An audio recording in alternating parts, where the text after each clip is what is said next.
going to start of total energy of electron in a stationary orbit. So as we already have heard from Bohr's atomic theory, that suppose at the center there are this nucleus, and inside the nucleus there are these positive charges which are coinciding inside this nucleus, and surrounding this nucleus we have these various energy levels. According to Bohr's theory, electron cannot have any energy level as per their wish. So energy levels are very much discrete and energy levels are very much defined. So their total energies are also defined, and these energy levels are also very much defined. That is what Bohr's postulate says to us.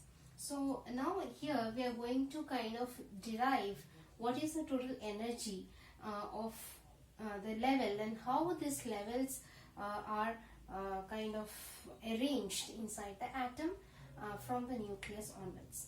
So from the Bohr's theory as well as Rutherford's theory, we know that the centripetal force for an electron to revolve in a certain orbit which has a radius r, and if the electron has mass m and it is revolving with a velocity v, then it has got a centripetal force which is mv squared by r, and this centripetal force is kind of supported by or kind of given by the Coulombic attraction between the nucleus as well as the electron. So this is what gives or provides the necessary centripetal force.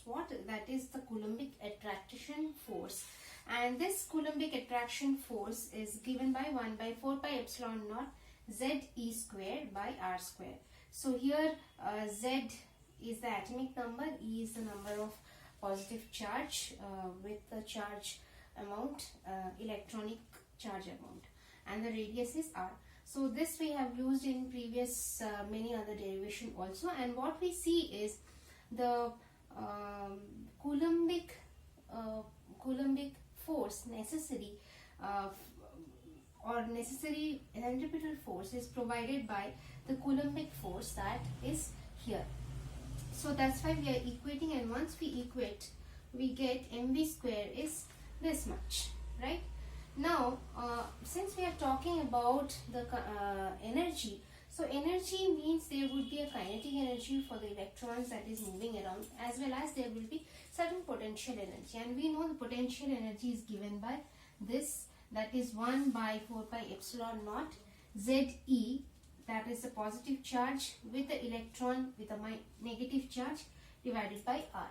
So this is my potential energy that is given, and let me calculate what would be the kinetic energy for the electron to move. And we know that kinetic energy would be half into mv square, and since we have the mv square here, we can just supply it here, plug in, and this will be 1 by 4 pi epsilon naught Z e square by r.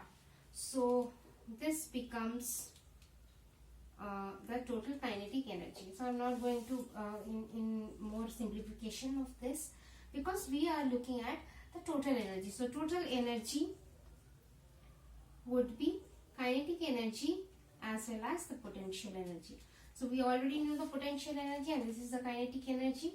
So this must be half into 1 by 4 pi epsilon naught Z square by r, and the potential energy, there is a minus sign, so this is minus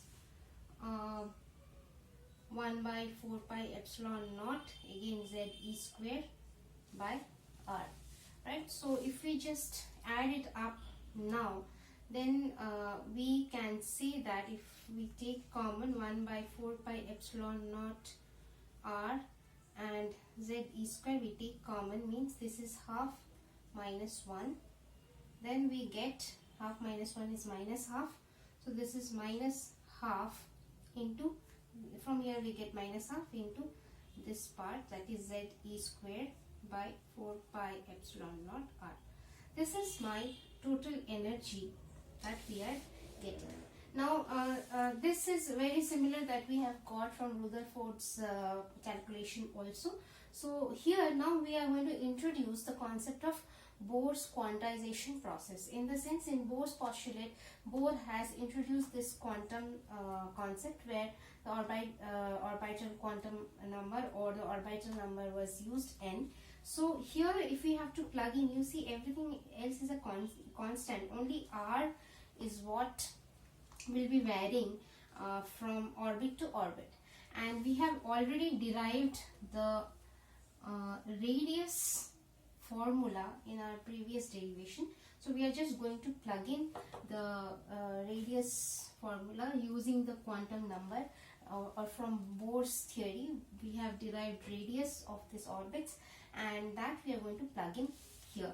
So if we just plug in here, then it becomes, I'm just writing the total energy equation here. So this will be half z e square by 4 pi epsilon naught. In the place of r, we are just going to plug in this. So this will be pi m z e square by h square epsilon naught into 1 by n square. So I am directly in the place of r, I have just put it in. So now you see here almost everything else is kind of constant. So this would become minus, this is z square e power 4, this pi would get cancelled, m divided by 8 h square epsilon naught square, this whole thing is constant, into 1 by n square, right? So what we see, the energy, the total energy is kind of proportional to 1 by n square. Means as the n number increase, the energy would kind of decrease.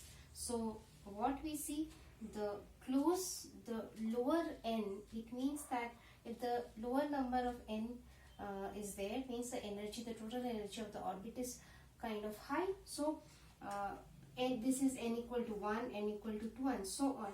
So the closer electron to the nucleus would have more energy and they are more bound to the system.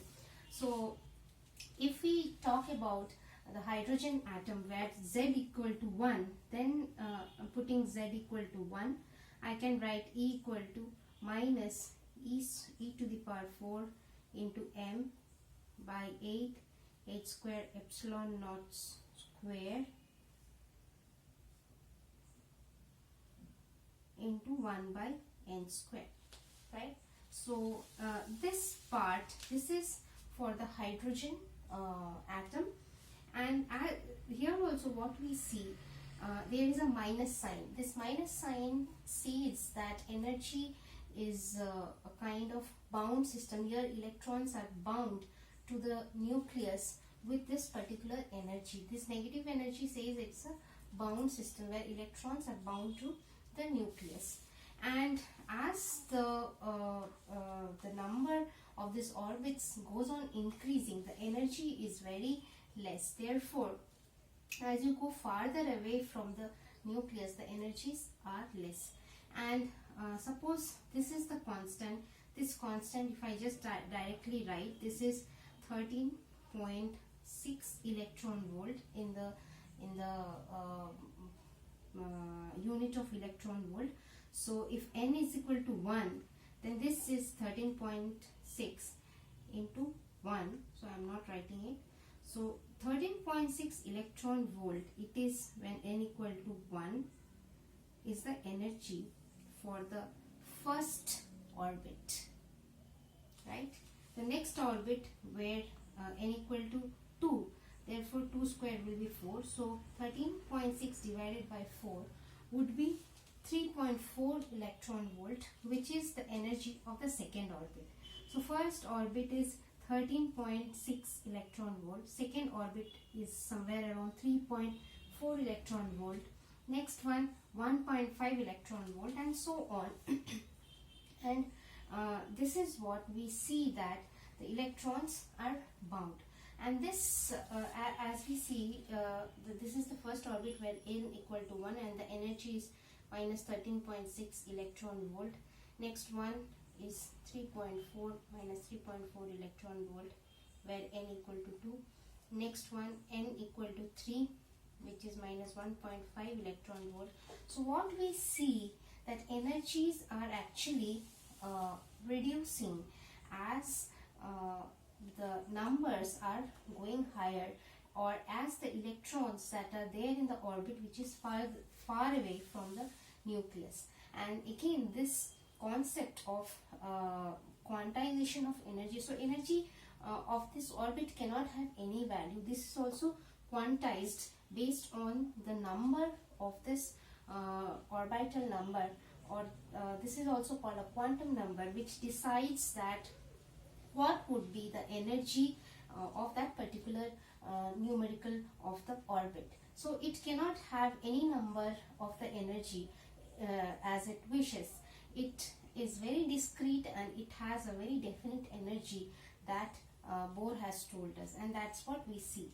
And later, this is a very important concept that we need when we are going to analyze the various spectrum of various atoms, because this definite energy levels with a certain amount of energy coming to the Bohr's third postulate gives us the concept saying that when electron jumps from one orbit to another orbit, it is a very specific amount of energy that gets released. So this is what very important concept that we see, and this is a derivation which shows us that all these orbits are very much discrete and they are all having a definite amount of energy. If you like the video, then press the like button, subscribe to the channel and press the bell icon.